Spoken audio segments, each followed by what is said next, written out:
আমরা কথায় কথায় বলি বিশেষজ্ঞ। বিশেষজ্ঞ মানে কি? সর্ব বিষয়বিজ্ঞ না। বিশেষজ্ঞ মানে হচ্ছে একটা বিশেষ বিষয়বিজ্ঞ আর বাকি সব বিষয় অজ্ঞ। এই জন্য আমাদেরকে একটা বিশেষ বিষয়বিজ্ঞ হতে হবে। দুনিয়ার সব বিষয়বিজ্ঞ হওয়ার দরকার নাই।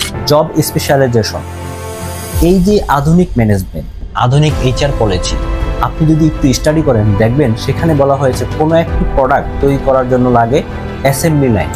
এটা কি? এটা কিন্তু মডার্ন টার্ম। অ্যাসেম্বলি লাইন মানে আপনি দেখবেন গার্মেন্টসে এক জায়গায় দিয়ে তুলা ঢুকছে, আরেক জায়গা দিয়ে একটা শার্ট রেডি হয়ে বের হচ্ছে।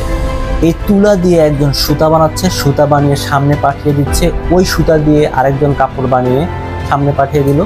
একজন কাপড় কাটছে, আরেকজন সেলাই করছে, আরেকজন কলার লাগাচ্ছে, আরেকজন বোতাম লাগাচ্ছে, সামনে পাঠাচ্ছে, আরেকজন ইস্ত্রি করছে, আরেকজন প্যাকেট করছে।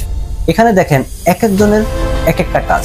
যে বোতাম লাগায় সে সারা জীবন বোতামই লাগায়, এবং এত বোতাম লাগাতে লাগাতে তার হাত এত স্পিডি হয়েছে যে পৃথিবী আর কেউ এত দ্রুত বোতাম লাগাতে পারে না।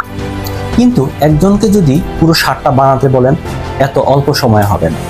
এই যে একজন বোতাম লাগানোর স্পেশালিস্ট, আরেকজন ইস্ত্রি করার স্পেশালিস্ট, তাহলে একটা নির্দিষ্ট জায়গায় আমাদের স্পেশাল হতে হবে, না হলে সাফল্য আসবে না, প্রোডাক্টিভিটিও কম হবে।